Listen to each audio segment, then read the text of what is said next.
चलिए देखिए, उसके आगे ये सूत्र है साइन 2 थीटा। साइन 2 थीटा बराबर होगा 2 sine theta into cos theta. ठीक है। अब देखिए अगला, साइन 2 थीटा बराबर 2 टेन थीटा बटे 1 प्लस टेन स्क्वायर थीटा। ये वाला भी सूत्र। फिर अगला सूत्र है कॉस 2 थीटा बराबर cos square theta minus sine square theta. अब देखिए कॉस 2 थीटा बराबर होता है 2 कॉस स्क्वायर थीटा माइनस 1। अब देखिए कॉस 2 थीटा बराबर होता है फिर एक सूत्र 1 minus 2 sine square theta, 1 minus 2 sine square theta. देखिए कॉस 2 थीटा बराबर फिर एक होता है 1 माइनस टेन स्क्वायर थीटा बटे 1 प्लस टेन स्क्वायर थीटा। अब देखिए अगला, देखिए टेन 2 थीटा बराबर होता है 2 टेन थीटा बटे 1 minus ten square theta, 1 minus ten square theta. अब देखिए चार फार्मूला सबसे इम्पोर्टेंट है, जो सबसे मोस्ट इम्पोर्टेंट, ये फार्मूला को याद ही रखना है। साइन ए प्लस बी बराबर sign A cos B plus cos A sine B. अब देखिए दूसरा होगा sign A minus B, sign A cos B minus cos A sine B, cos A sine B. अब देखिए तीसरा फार्मूला है कॉस ए प्लस बी, इसमें जो कॉस ए प्लस बी बराबर होता है cos A cos B minus sign A sine B. चौथा होता है कॉस ए माइनस बी बराबर सूत्र cos A cos B plus sign A sine B, sign A sine B. ये मोस्ट इम्पॉर्टेंट फार्मूले हैं, सूत्र हैं। ये सूत्र जिसको नहीं याद होगा वो क्वेश्चन को नहीं कर पाएगा ना। आप याद रख लीजिए कि आपके पास 28 दिन है। 28 दिन में ऐसा करिए कि जब तक तोड़ेंगे नहीं तब तक छोड़ेंगे नहीं। मतलब आपको 90% लाना ही लाना है। 70 में 70 मैथ लाइए, 70 में 70। ऐसा पढ़िए कि हमारा डेली का क्लास आप लाइव नहीं ले पाएंगे तो वीडियो रिकॉर्डर देखिए, और डेली का डेली मैं ये वादा करता हूँ कि आप 70 में 70 मैथ ना पाएँ तो कहिएगा हमको। इसका एकेडमी का ये चैलेंज है कि आप 70 में 70 पाएंगे। ठीक है। अब देखिए ये 8 चैप्टर का पूरा हो गया त्रिकोणमिति का। अगला चलते हैं। अगला चैप्टर जो हमारा होगा, अगले चैप्टर का नाम होगा क्या, 9 चैप्टर। कौन सा, 9। अब देखिए 9वां चैप्टर हमारा जो है त्रिकोणमिति के कुछ अनुप्रयोग, त्रिकोणमिति के कुछ अनुप्रयोग। देखिए इसमें बस बहुत चीज़ों को नहीं जानना है, हमें बस 2 चीज़ें जानना है, एक उन्नयन कोण, एक अवनमन कोण। देखिए उन्नयन कोण, जब कोई वस्तु हमारे नेत्र के 36 तल से ऊपर स्थित हो, 36 तल से ऊपर स्थित हो, तो हमें उस वस्तु को देखने के लिए अपने सिर को छत ऊपर उठाना पड़ता है। कहाँ उठाना पड़ता है, ऊपर। इस क्रिया में हमारे नेत्र में एक कोण बनते हुए घूमते हैं, यह कोण उन्नयन कोण कहलाता है।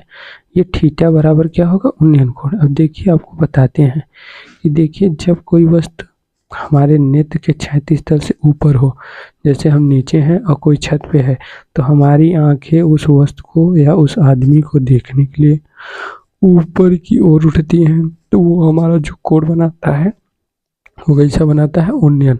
अब देखिए ये थीटा जो है ये उन्नयन कोण है। क्या है, उन्नयन कोण। क्या है, उन्नयन कोण।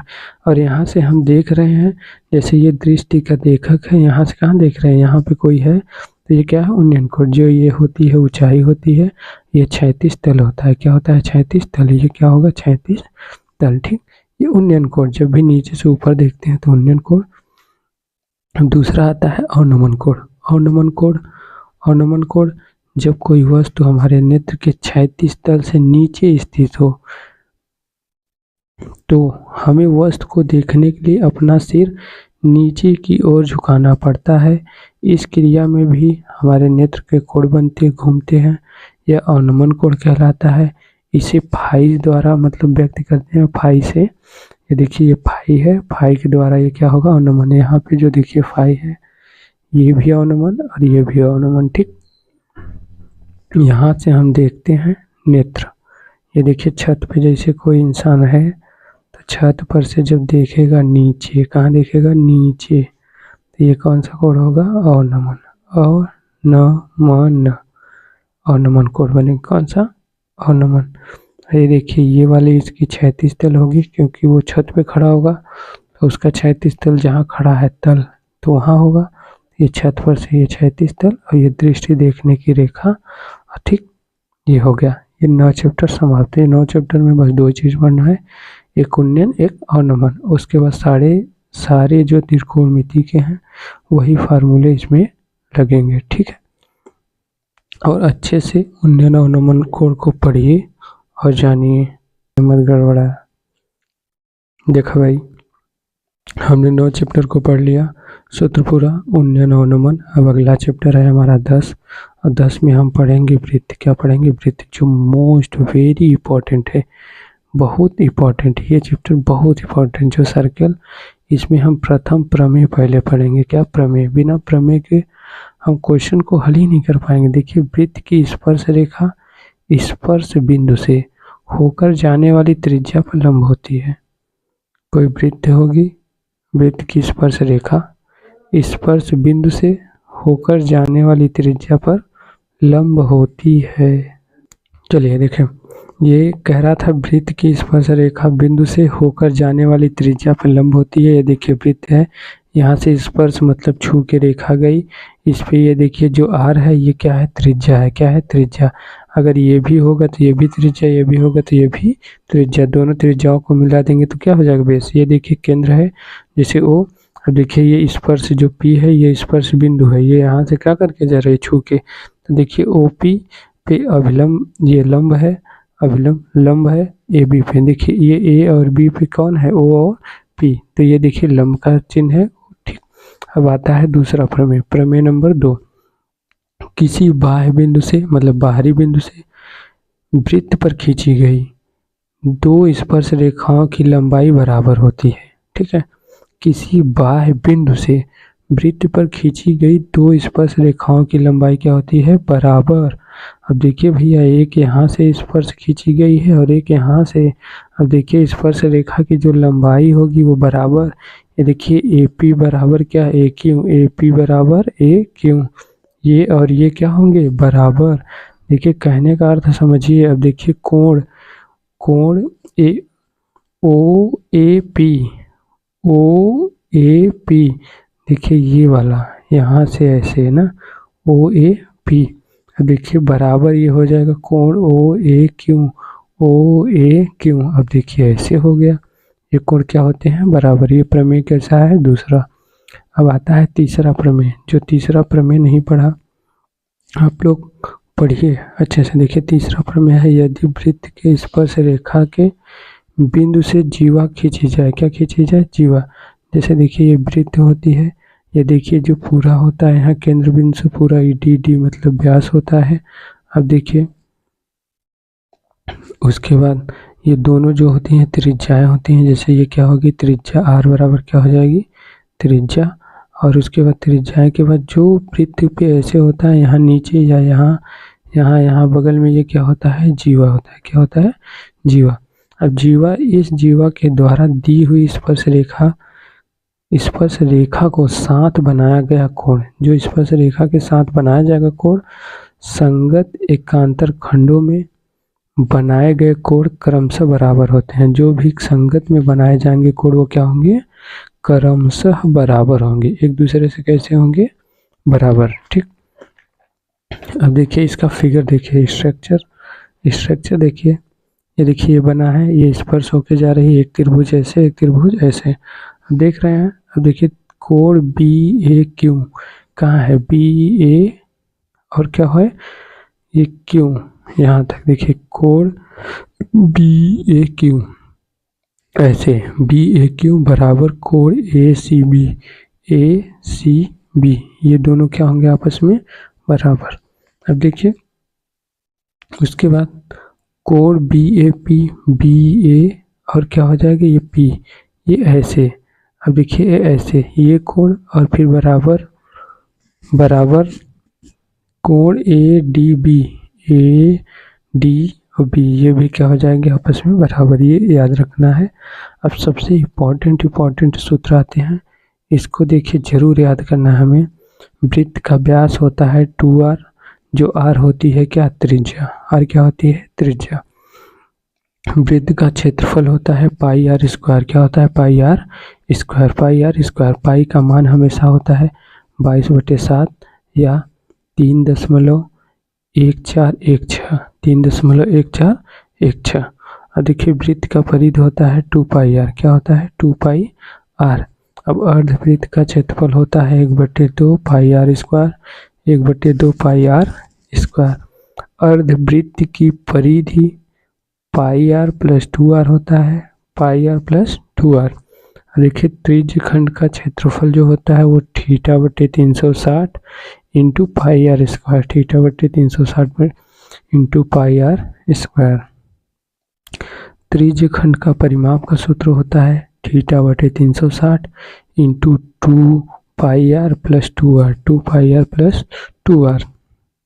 और देखिए चाप की लंबाई होती है θ/360, θ/360 into 2 pi r into 2 pi r. ये देखिए चैप्टर 10 के सबसे इम्पोर्टेंट सूत्र हैं। अगर ये सूत्र याद रहते हैं तो आप अच्छे से कर पाएंगे, आप लोग अच्छे से कर पाएंगे, ये मेरी उम्मीद है। और आप लोग को वृत्त में अभी अच्छे से अच्छी चीज़ों को अभी बताते हैं और अच्छी चीज़ों को बताते हैं। देखिए वृत्त के बारे में ऐसा बता देंगे कि आप जीवन में भूले नहीं पाएंगे। क्यों?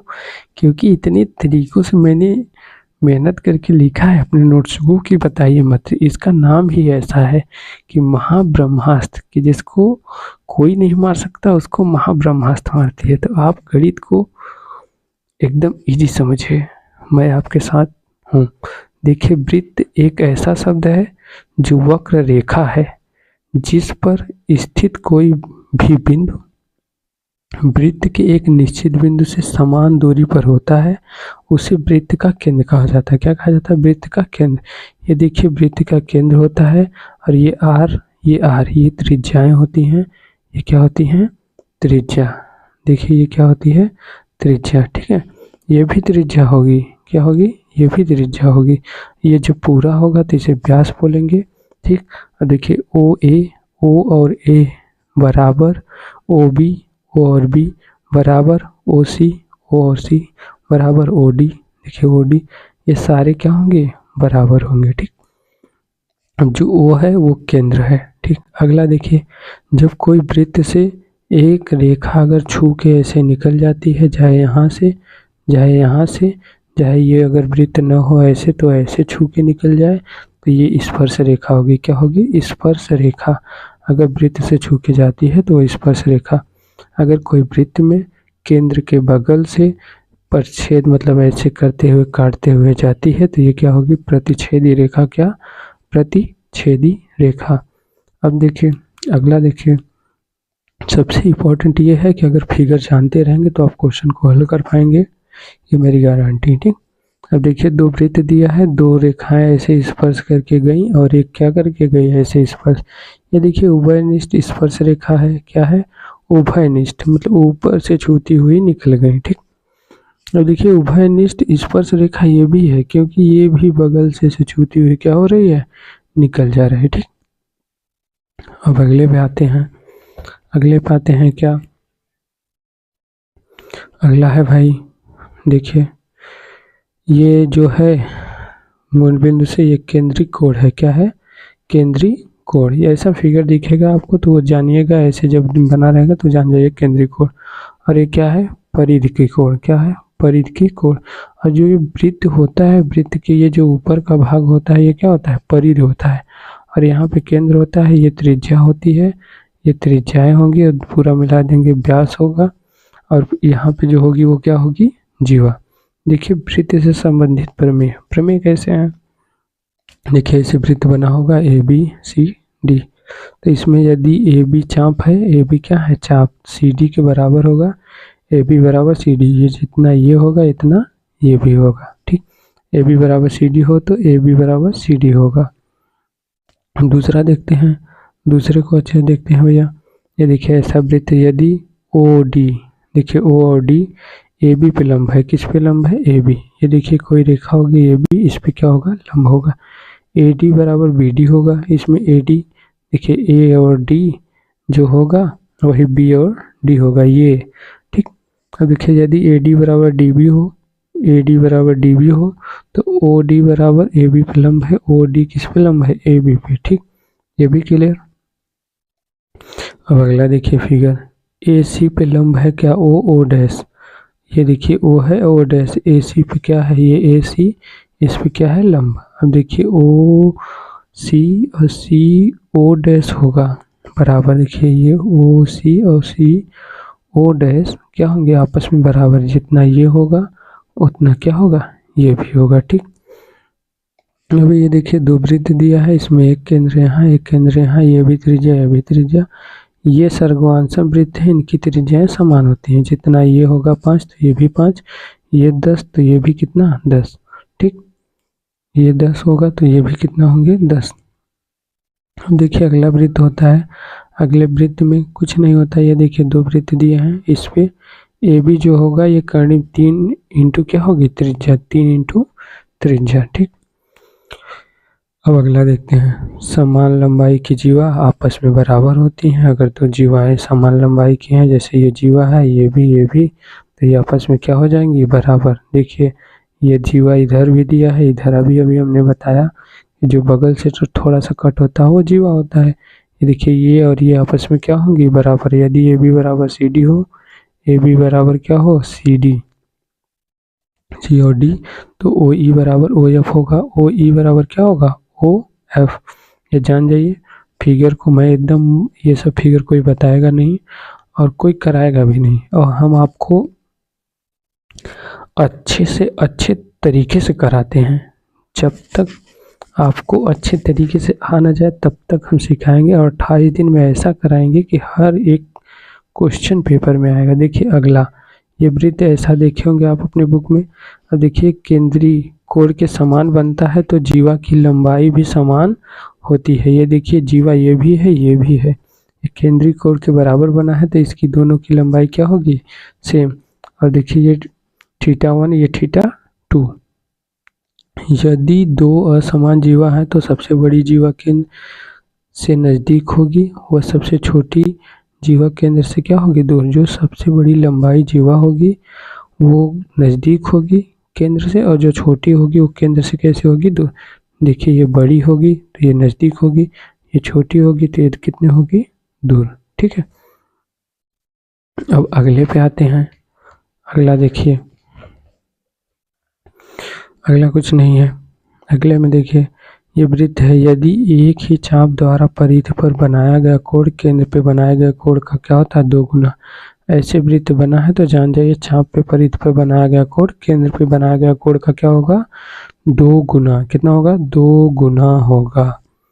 और देखिए ऐसे वृत्त आएगा, एक ही वृत्त खंड के कोण बराबर होते हैं, ये जो कोण ये होगा ये दोनों आपस में क्या होंगे बराबर। अगर ये 10 दिया है तो ये पूछता है तो ये भी 10 होगा। अब देखिए अर्धवृत्त का समकोण बनता है, जो अर्धवृत्त होता है आधे पे कैसा बनता है समकोण, समकोण कितने का होता है 90 अंश, कितने का 90 अंश। अगला देखिए ये है, ये बना है, ये देखिए बी ए, बी और ए, बी और डी, बी और डी, बी ए और बी डी इंटू बराबर क्या होगा B C into B E. देखिए ये सूत्र है, ये भी इम्पोर्टेंट। अब आपका आ गया स्पर्श रेखा। स्पर्श रेखा वृत्त के किसी बिंदु से स्पर्श रेखा केंद्र से समकोण बनाती है। देखिए ये वृत्त हुआ, ये केंद्र से क्या बना है समकोण, ये क्या स्पर्श रेखा है, यहाँ से छू के क्या हो जाती है निकल जाती है, इसको क्या कहेंगे स्पर्श रेखा, क्या बोलेंगे स्पर्श रेखा। अब इसके पॉइंट देखिए, वृत्त के किसी एक बिंदु के केवल एक स्पर्श रेखा खींची जा सकती है। कितनी रेखाएं, एक। किसी वृत्त से सिर्फ एक, केवल एक ही स्पर्श रेखा खींची जा सकती है। वृत्त के बाहर स्थित किसी बिंदु में केवल 2 स्पर्श रेखाएं खींची जाती हैं। देखिए वृत्त के बाहर, जैसे देखिए एक इधर खींचे एक इधर खींचे, बस 2। अगर दूसरे तरीके से खींचना है, एक इधर खींचे एक इधर, 2 ही स्पर्श रेखाएं खींची जाए, प्रत्येक की लंबाई समान होती है। जो इसकी लंबाई होगी वही इसकी होगी, जो इसकी लंबाई होगी वही इसकी होगी। मतलब स्पर्श चाहे ऐसे करे चाहे ऐसे करे, ठीक है। छू के जाना होता है। अब देखिए एक इधर है ए बी बराबर ए सी, ये ए बी बराबर और ए सी दोनों क्या होते हैं बराबर। देखिए वृत्त की स्पर्श रेखा द्वारा एकांतर वृत्तखंड कोण समान होता है। ये देखिए वृत्तखंड का कोण है, इसका जो कोण होगा समान डी पी बी। ये देखिए हो गया डी पी बी, ये क्या होंगे इसके बराबर डी सी पी। देखिए डी सी पी क्या होंगे बराबर डी पी ए भाई, ये डी पी ए बराबर डी ई और क्या होगा पी, मतलब ये डी ई पी बराबर होंगे। ठीक है, अब देखिए ये वृत्त के बारे में एक बताया, कोई ऐसा नहीं बचा है जिसको वृत्त के बारे में नहीं बताया। अब अगला चैप्टर हम बताएंगे आपको जो है क्या पाठ 11 ज्यामिति रचनाएं। क्या बताएंगे? ज्यामिति रचनाएं। 11 चैप्टर हमने बताया ज्यामिति रचनाएं। 10 चैप्टर तक जो हमने बताया एकदम अच्छे से पढ़ लीजिए। और एक बात याद रखिए, कहिए हर एक मुश्किल से टकराना है मुझको, जो मेरा है उसे पाना है मुझको, जहाँ सब हार मेरी चाहते हैं वहीं से जीत के आना है मुझको। जहाँ मेरी सब हार चाहते हैं वहीं से जीत के आना है मुझको। देखिए जीतना है आपको तो जीतिए, लेकिन एकदम 70 में 70 लाइए, 90% के ऊपर आइए। जो भी सोच रहा हो आपके बारे में कुछ गलत, उसका भी मुंह क्या कर दीजिए, बंद कर दीजिए। ठीक है, अब देखिए आते हैं इसमें रचना फर्स्ट।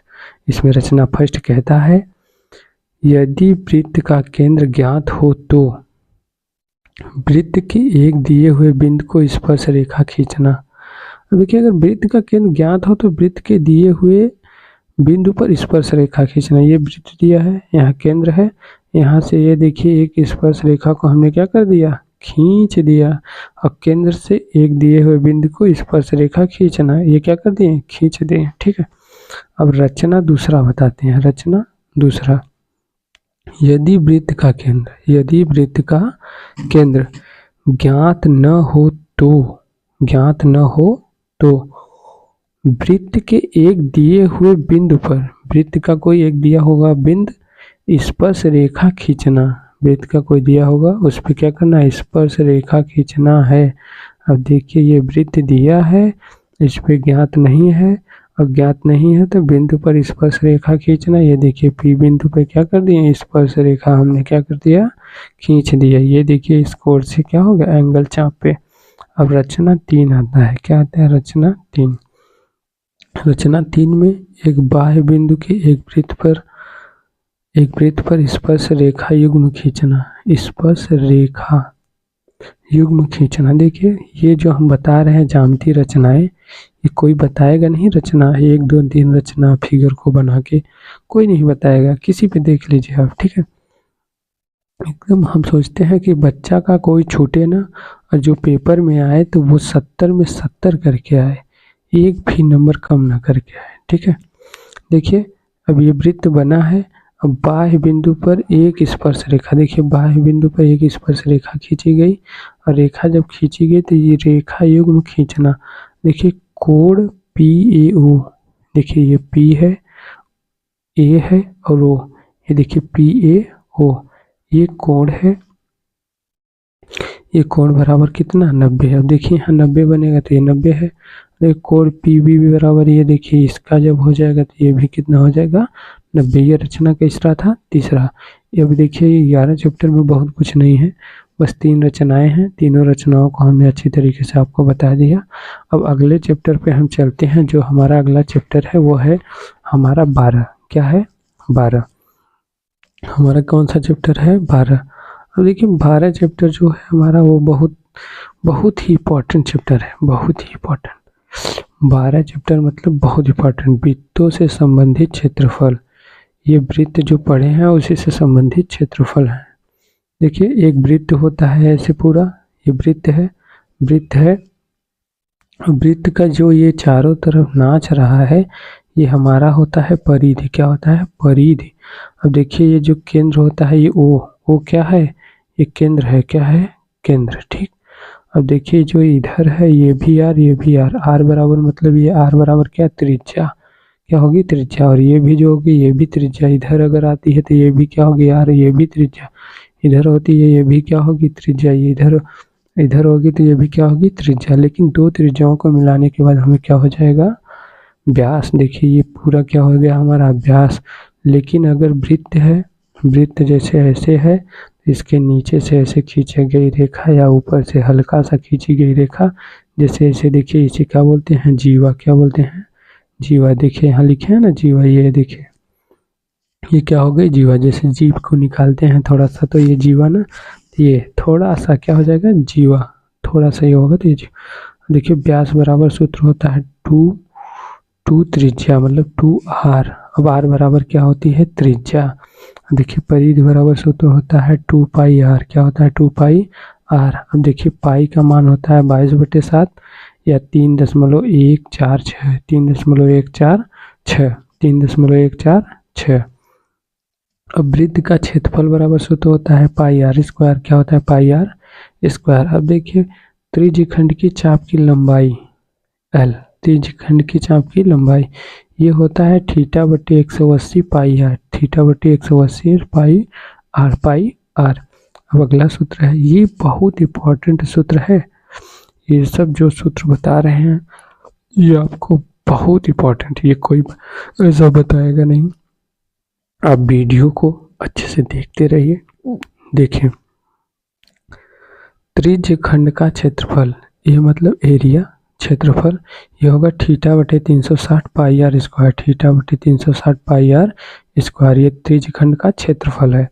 अब एक वृत्तखंड का क्षेत्रफल, एक वृत्तखंड का क्षेत्रफल क्या होगा, ये देखिए संगत त्रिज्यखंड का क्षेत्रफल माइनस संगत त्रिभुज का क्षेत्रफल, संगत त्रिज्यखंड का क्षेत्रफल माइनस संगत त्रिभुज का क्षेत्रफल।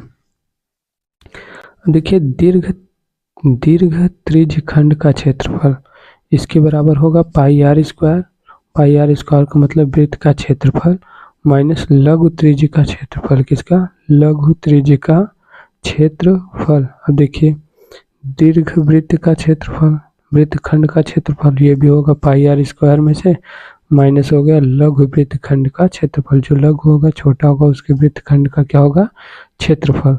अब देखिए ये 12 पार्ट क्या हुआ, समाप्त। अब इसका सूत्र समाप्त हुआ, ये भी बहुत इंपॉर्टेंट है, आपको सूत्र याद रहेंगे तो आप क्वेश्चन को अच्छी तरीके से कर लेंगे, ठीक है।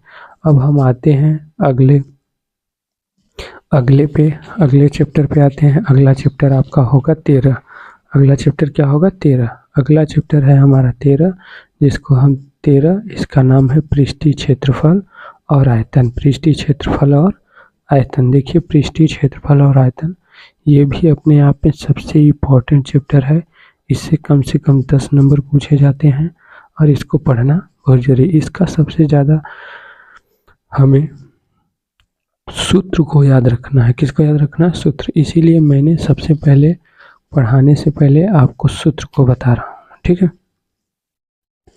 आप अपना प्यार दुलार बनाए रखिए और वीडियो को देखिए और शेयर करिए और लाइक भी करिए, सब्सक्राइब करिए, और वीडियो अच्छी लगती है दूसरे से भी कहिए करने के लिए, थोड़ा सा हमारा सहयोग करिए। हम सतीश यादव आपको बार बार रिक्वेस्ट करेंगे, ठीक। अब हम आपको बताते हैं चैप्टर नंबर 13। कौन सा बताते हैं, चैप्टर 13। चैप्टर 13 सबसे इम्पोर्टेंट चैप्टर है और ये चैप्टर बहुत ही अच्छा है। देखिए 13 चैप्टर में सबसे पहले आता है शंकु का छिन्नक का आयतन। शंकु जो होगा उसके छिन्नक का क्या होगा, आयतन 1/3 पाई h कोष्टक में r1 का स्क्वायर प्लस r2 का square plus r1 into r2 कोष्टक बंद 1/3 पाई h कोष्टक में r1 का स्क्वायर प्लस r2 का square plus r1 into r2। अब देखिए दूसरा सूत्र इसका है, दूसरा सूत्र है शंकु के छिन्नक का वक्र पृष्ठीय क्षेत्रफल। क्या, वक्र पृष्ठीय क्षेत्रफल, वक्र पृष्ठीय क्षेत्रफल। वक्र पृष्ठीय क्षेत्रफल में देखिए pi L r1 plus R1 plus R2, जहाँ यल बराबर एक सूत्र होता है करड़ी में H square plus R1 minus R2 का whole square, H square plus करड़ी में होगा प्लस कोष्टक में R1 माइनस R2 का होल स्क्वायर। अब अगला सूत्र आता है शंकु के छिन्नक का संपूर्ण पृष्ठ। देखिए आयतन हुआ, वक्र पृष्ठ हुआ, अब देखिए संपूर्ण पृष्ठ मतलब पूरा। देखिए ये हुआ क्या, इसके बराबर पाई एल कोष्टक में R1 प्लस R2 कोष्टक बंद प्लस पाई R1 का होल स्क्वायर प्लस R2 का होल स्क्वायर, अब देखिए जहाँ बताते हैं यच बराबर होगा छिन्नक की ऊर्ध्वाधर ऊंचाई, जो छिन्नक होगी उसकी ऊर्ध्वाधर जो ऊंचाई होगी वही। अब देखिए यल बराबर हमारा हो जाएगा छिन्नक की तिर्यक ऊंचाई, जो तिरछा होगा वो क्या होगा, तिर्यक ऊंचाई। अब देखिए R1 तथा R2 छिन्नक के दोनों वृत्तीय सिरों की त्रिज्याएं, दो वृत्त होंगी उनके सिरों की क्या होंगी, त्रिज्याएं। जहाँ ये R1 R2 से क्या होगा, बड़ा होगा, R1 R2 से क्या होगा, बड़ा होगा, क्या होगा, ग्रेटर देन। ठीक है, ये 13 चैप्टर को हम इतना याद रखना है, बिना सूत्र याद किए हम कुछ कर। चलिए देखिए हम 13 चैप्टर का अब एक एक पार्ट बताते हैं। पहले बताएंगे घनाभ। क्या बताएंगे, घनाभ में देखिए ऐसी आकृति है जिसमें लंबाई चौड़ाई तथा ऊंचाई होती है, लंबाई भी होगी चौड़ाई भी होगी और ऊंचाई भी होती है। घनाभ में 6 चेहरे होते हैं, 6 चेहरे मतलब फलक होंगे, फलक या आयत। इसमें 8 शीर्ष होते हैं और 12 किनारे होते हैं। किनारे मतलब भुजा, किनारों मतलब क्या होता है, भुजा। अब देखिए घनाभ में कुल 6 आयत से बना होता है। घनाभ के कुल कितने आयत से बने होते हैं, 6। कितने आयत से, 6। अब घनाभ में कुल 12 फलक होते हैं, चेहरे के विकर्ण होते हैं। 12 चेहरे के मतलब चाहे चेहरे कहिए चाहे फलक कहिए, इसके कितने होते हैं, 12 विकर्ण होते हैं। कितने विकर्ण, 12। अब देखिए घनाभ का आयतन बराबर सूत्र होता है लंबाई इंटू चौड़ाई इंटू ऊंचाई। देखिए तीनों मतलब L into B into H. L मतलब लंबाई होता है, B मतलब चौड़ाई होता है, H मतलब ऊंचाई। L मतलब लंबाई, B मतलब क्या होगा, B मतलब चौड़ाई, H मतलब ऊंचाई। अब देखिए वक्र पृष्ठ का क्षेत्रफल क्या होगा, घनाभ के वक्र पृष्ठ का क्षेत्रफल 2 कोष्टक में L plus B into H, 2 कोष्टक में L plus B into H. ये कमरे के 4 दीवारों का क्षेत्रफल है। किसके, कमरे का 4 दीवार होगा उसका क्षेत्रफल। अब देखिए अब घनाभ के कुल पृष्ठ का क्षेत्रफल बराबर सूत्र होता है 2 कोष्टक में LB प्लस अब देखिए BH प्लस HL। अब देखिए घनाभ का विकर्ण क्या होता है, ये होता है करड़ी में L square plus B square plus H square. देखिए घनाभ का परिमाप क्या होता है, परिमाप बराबर होता है 4 कोष्टक में L plus B plus H कोष्टक बंद। अब आता है हमारा घन। क्या आता है, घन। घनाभ को हमने पढ़ लिया, अब हमारा आता है घन। देखिए घन ये ऐसी आकृति है जिसमें लंबाई चौड़ाई ऊंचाई समान होती है। जो लंबाई होगी चौड़ाई होगी ऊंचाई होगी घन में, तीनों आपस में क्या होंगे, समान होंगे। तीनों क्या होंगे, आपस में समान होंगे।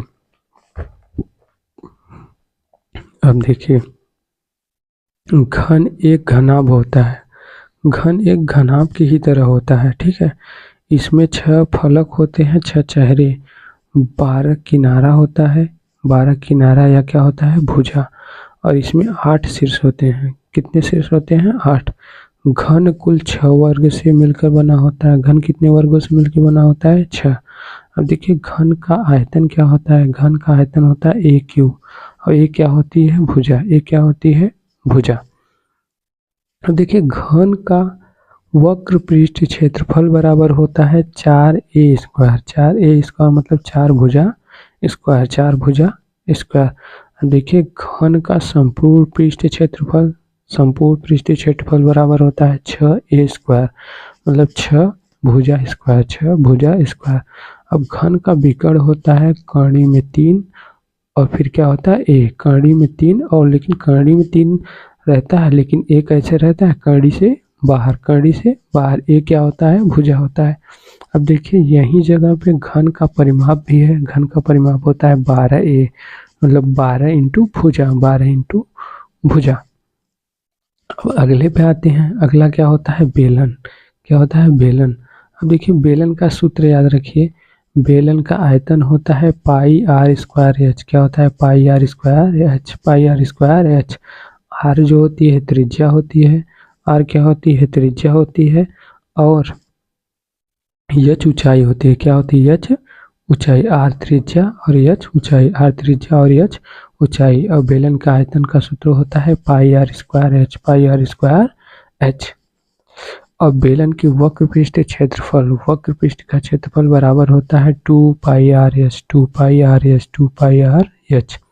सूत्र को एकदम रट डालिए, एकदम घोर के पी जाइए, तभी क्वेश्चन को कर पाएंगे, नहीं तो अन्यथा क्वेश्चन को नहीं कर पाएंगे। लेकिन हम आपको क्वेश्चन बताएंगे और जरूर से जरूर आपको आएगा। देखिए बेलन के संपूर्ण पृष्ठ का क्षेत्रफल, आपको सूत्र मैं याद कराने की गारंटी, मेरे वीडियो को 2 से 3 बार देखिए और आपको देखिए सूत्र आपको ऑटोमेटिक याद हो जाएगा। संपूर्ण बेलन का संपूर्ण पृष्ठीय क्षेत्रफल 2 pi r H plus 2 pi r square, 2 pi r square. या दूसरा सूत्र देखिए 2 पाई आर कोष्टक में एच प्लस आर, कोष्टक में एच प्लस आर, या ये याद करिए या ये याद करिए। ठीक। अब बेलन का आधार का क्षेत्रफल, ये आधार का क्षेत्रफल क्या होता है, ये होता है बेलन का आधार का क्षेत्रफल बराबर pi r square, pi r square, pi r square. अब देखिए बेलन का आधार का परिमाप, इसका परिमाप क्या होता है 2 pi r, 2 pi r, 2 pi r. अब अगला आता है हमारा शंकु, क्या आता है शंकु। जो शंकु टोपी की आकार होती है, जो बर्थडे वाला होता है टोपी, उसी के आकार का क्या होता है शंकु। देखिए भैया शंकु का आयतन होता है 1/3 pi r square H, 1/3 pi r square H. अब देखिए पाई आर स्क्वायर एच। अब देखिए एच क्या होती है ऊंचाई, और देखिए आर क्या होती है त्रिज्या, और एक यल आता है। देखिए शंकु का वक्र पृष्ठीय क्षेत्रफल में आएगा पाई आर एल, पाई आर एल। अब देखिए यल क्या होता है तिर्यक ऊंचाई, क्या होती है तिर्यक जो तिरछी होती है तिर्यक ऊंचाई। अब देखिए एक सूत्र और होता है यल स्क्वायर तिर्यक ऊंचाई बराबर H square plus R square. ये भी बहुत इंपॉर्टेंट सूत्र है, बहुत ही इंपॉर्टेंट। अब अगला आता है शंकु का संपूर्ण पृष्ठीय क्षेत्रफल, शंकु का संपूर्ण पृष्ठीय क्षेत्रफल बराबर होता है pi r L plus pi r square, pi r L plus pi r square. या अगला सूत्र देखिए पाई आर कोष्टक में L plus r, L plus r. अब देखिए अगला सूत्र, इस शंकु का आधार का क्षेत्रफल, आधार का क्षेत्रफल होगा pi r square, pi r square. शंकु के आधार का परिमाप होगा 2 pi r, 2 pi r, 2 pi r. अब अगला आता है हमारा क्या गोला, क्या आता है गोला। अब देखिए गोला का आयतन जो होता है वो 4/3 पाई आर क्यूब होता है, क्या होता है 4/3 पाई आर क्यूब, गोले या गोला। अब देखिए गोला का संपूर्ण पृष्ठीय क्षेत्रफल होता है, संपूर्ण पृष्ठीय क्षेत्र मतलब पूरा। अब देखिए 4 पाई आर स्क्वायर, क्या होगा 4 pi r square, 4 pi r square, 4 pi r square. अब देखिए और कितने सूत्र बचे हैं वो देख लीजिए, ज़्यादा नहीं बचे हैं। अब बचा है अर्धगोला, क्या बचा है अर्धगोला। अब देखिए अर्धगोले का क्या होता है, अर्धगोले का आयतन होता है 2/3 pi r cube, 2/3 pi r cube. देखिए अर्धगोले का वक्र पृष्ठीय क्षेत्रफल बराबर सूत्र होता है 2 pi r square, 2 pi r square, 2 pi r square. अर्धगोले का संपूर्ण पृष्ठीय क्षेत्रफल क्या होता है 3 pi r square, 3 pi r square, 3 pi r square. अब देखिए इसमें आपको बता देते हैं प्रिज्म तथा पिरामिड। अब प्रिज्म क्या होता है, पिरामिड क्या होता है, ये सब क्वेश्चन ये सूत्र कोई बताएगा नहीं इतना। अर्धगोला, गोला, बेलन, घनाभ, घनाभ, घन, प्रिज्म, पिरामिड। ये देखिए हम एक एक क्वेश्चन को ढूंढ ढूंढ के लिखे हैं जो एकदम हमारे ब्रह्मास्त्र में रखा गया है। देखिए प्रिज्म या पिरामिड, प्रिज्म तथा पिरामिड, प्रिज्म का आयतन होगा b इंटू एच। बी जो होगा आधार का क्षेत्रफल होगा, एच जो होगी वो क्या होगी, ऊंचाई होगी। क्या होगी, ऊंचाई। अब देखिए पिरामिड का आयतन जो होगा वो पिरामिड का आयतन बराबर होगा 1/3 बी इंटू एच मतलब आधार का क्षेत्रफल इंटू क्या हो जाएगा एच मतलब ऊंचाई। देखिए अगला क्या है, अगले में है हमारा क्या, कुछ नहीं। अब देखिए लिखा है किसी ठोस आकृति 3D को गलाकर दूसरे ठोस आकृति बनाने का आयतन नहीं बदलता। कोई भी ठोस आकृति होगी उसको हम गला देंगे और गलाने के बाद अब सोचेंगे मतलब दूसरी ठोस आकृति बनाने पर आयतन नहीं होता, आयतन नहीं बदलता, उतना ही उतना आयतन रहता है। ठीक है। अब ये देखिए आपका जो है 13 चैप्टर ये समाप्त हुआ। अब अगला चैप्टर है हमारा 14। कौन सा चैप्टर है, 14 जिसका नाम है सांख्यिकी। क्या नाम है, सांख्यिकी। देखिए 14 चैप्टर हमने बताया, 14 चैप्टर पे आ गए हम। इसका नाम है सांख्यिकी जो वेरी वेरी इंपॉर्टेंट है, बहुत बहुत इंपॉर्टेंट। ये मतलब कि बहुत ज़्यादा क्वेश्चन इससे 10-15 नंबर के देखने को मिलते हैं। अब देखिए इसका ये माध्य बराबर सूत्र होता है सभी प्रेक्षणों का योगफल बटे प्रेक्षकों की संख्या, मतलब सारी संख्याओं का जोड़ दीजिए और जो संख्या होंगी उसको गिन के यहाँ पे रख देते हैं 1 2 3 4 जो भी संख्या, जैसे ये 2, 3, 5, 7 ये 4 संख्या है तो नीचे 4 रखेंगे, 1 2 3 4 और 3 2 5 5 5 10 7 17 ऊपर क्या रखेंगे 17। ये सभी प्रेक्षणों का योगफल होगा बटे प्रेक्षणों की संख्या। अब देखिए इसमें 3 विधियां हैं। एक प्रत्यक्ष विधि, प्रत्यक्ष विधि में ये माध्य बराबर होगा सिग्मा एफ आई एक्स आई बटे सिग्मा एफ आई। ठीक है। अब देखिए ये सूत्र भी एकदम इम्पोर्टेंट है, इसको भी याद रखिएगा, प्रत्यक्ष विधि। इसके बाद आती है कल्पित विधि। क्या आती है, कल्पित विधि। कल्पित विधि, कल्पित विधि में माध्य जो होता है ए प्लस फिर देखिए sigma F I D I होता है बटे सिग्मा एफ आई हो जाता है। अब देखिए ये किसका ये सूत्र है, ये कल्पित माध्य का, किसका, कल्पित माध्य। अब तीसरा जो आता है, तीसरा पग विचलन, पग विचलन विधि से। कौन सी विधि से, पग विचलन विधि से माध्य कैसे निकाला जाता है, ए प्लस इसके बराबर पग विचलन विधि माध्य बराबर होता है ए प्लस कोष्ठक में सिग्मा एफ आई यू आई बटे सिग्मा एफ आई और कोष्ठक बंद इंटू एच ये पग विचलन विधि होता है, पग विचलन विधि का माध्य। और जो देखिए ऊपर था ये कल्पित विधि माध्य था और जो सबसे ऊपर था पहला वाला वो प्रत्यक्ष विधि माध्य था। कौन सा, प्रत्यक्ष विधि माध्य। ठीक, देखिए पग विचलित विधि माध्य। उसके बाद देखिए जहाँ क्या होगा, जहाँ का मतलब ये जहाँ देखिए ये जो x बार था ये माध्य है, ये क्या है, माध्य था। और देखिए एफ आई जो है ये अंतराल की बारंबारता, जो अंतराल होगी उसकी बारंबारता होगी। जो x आई है वर्ग अंतराल का मध्य बिंदु, जो वर्ग अंतराल होगा उसकी मध्य बिंदु होगी। इसको याद रखिएगा क्योंकि यही नहीं याद होगा तो आप कुछ नहीं कर पाएंगे। ये हमेशा माध्य होता है और जो एफ आई होता है अंतराल की बारंबारताएं होती है। और देखिए ये जो एक्स आई होता है वर्ग अंतराल का मध्य बिंदु होता है। वर्ग अंतराल का क्या होता है, मध्य बिंदु। वर्ग अंतराल का क्या होता है, मध्य बिंदु। अब देखिए अगले पे आते हैं सूत्र पे। अगला सूत्र हमारा है माध्यिका। माध्यिका बराबर सबसे इम्पोर्टेंट प्रश्न है, सबसे इम्पोर्टेंट प्रश्न नहीं सूत्र है। ये देखिए भैया तभी आप प्रश्न को कर पाएंगे। सबसे इम्पोर्टेंट सूत्र L1 plus L2 minus L1 बटे एफ कोष्ठक में n/2 माइनस एफ। ये देखिए छोटा एफ और ये बड़ा एफ। अब देखिए जहाँ इसको बोलते क्या हैं, अब देखिए L1 को बोलते हैं माध्यिका वर्ग की निम्न सीमा, ये छोटी सीमा होती है निम्न सीमा। और L2 को बोलते हैं माध्यिका वर्ग की उच्च सीमा जो सबसे हाई सीमा होती है। और स्मॉल मतलब छोटा एफ जो होता है माध्यिका वर्ग की बारंबारता होती है। क्या होती है? माध्यिका वर्ग की बारंबारता। यन क्या होता है भैया? यन बारंबारताओं का योग, बारंबारताओं का योग। और देखिए बड़ा वाला एफ का होता है माध्यिका वर्ग के पहले वाले वर्ग की संचयी बारंबारता। जो माध्यिका वर्ग होगी उसके पहले वाले वर्ग की संचयी बारंबारता। अब देखिए माध्यिका बराबर एक और सूत्र होता है यल प्लस कोष्ठक में n/2 माइनस सी एफ बटे एफ छोटा वाला इंटू एच।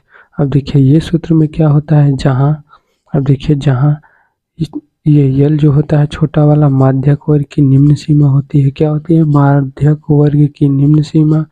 जो यन होता है प्रेक्षणों की संख्या होती है। किसकी? प्रेक्षणों की संख्या। जो सी एफ होता है, सी एफ माध्यक वर्ग के ठीक पहले वर्ग की संचयी बारंबारता। माध्यक वर्ग से ठीक पहले वाले वर्ग की संचयी बारंबारता सी और एफ होता है। और जो एफ होता है वो माध्यक वर्ग की बारंबारता होता है। क्या होता है? माध्यक वर्ग की बारंबारता। और जो एच होता है वो वर्ग माप अर्थात उच्च सीमा माइनस निम्न सीमा, मतलब वर्ग की माप होगी या उच्च सीमा या निम्न सीमा। अब देखिए एक होता है बहुलक। ये भी बहुत ही इंपॉर्टेंट सूत्र है। ये क्या है? बहुलक। बहुलक बराबर होता है यल कोष्ठक में f1 माइनस f0 बटे 2 f1 minus f0 minus f2 into H. अब देखिए यल जो होता है, यल क्या होता है? यल होता है बहुलक वर्ग की निम्न सीमा।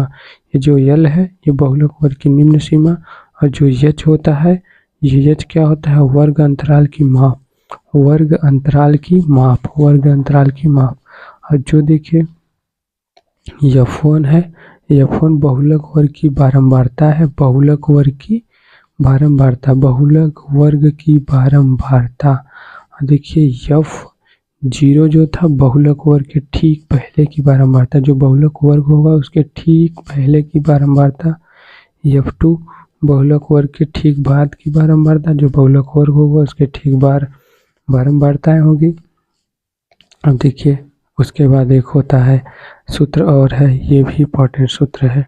अब देखिए ये क्या होगा? 3 माध्यिका बराबर 2 माध्य प्लस बहुलक। 3 माध्यिका बराबर 2 माध्य प्लस बहुलक। देखिए ये भी इंड हो गया, ये भी क्या हो गया? द इंड हो गया, ये भी समाप्त हो गया 14। अब देखिए जितना सूत्र को मैंने बताया है उतने को अच्छे से आप पढ़ लीजिए। अब अगला चैप्टर आपका आता है कौन सा?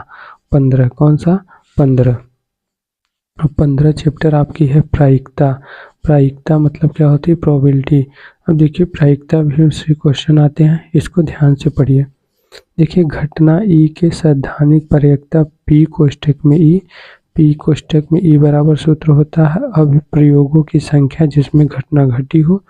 जो अभिप्रयोग होगा उसमें घटनाएं घटी होंगी बटे अभिप्रयोगों की कुल संख्या, जो उसकी कुल संख्या होगी वो।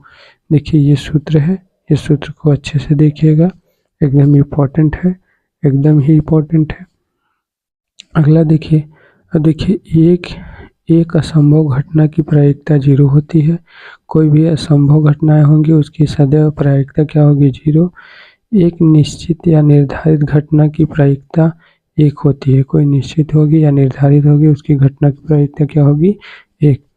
एक सिक्के में कुल परिमाण 2 होते हैं, एक हेड होता है एक टेल, ये हेड और टेल।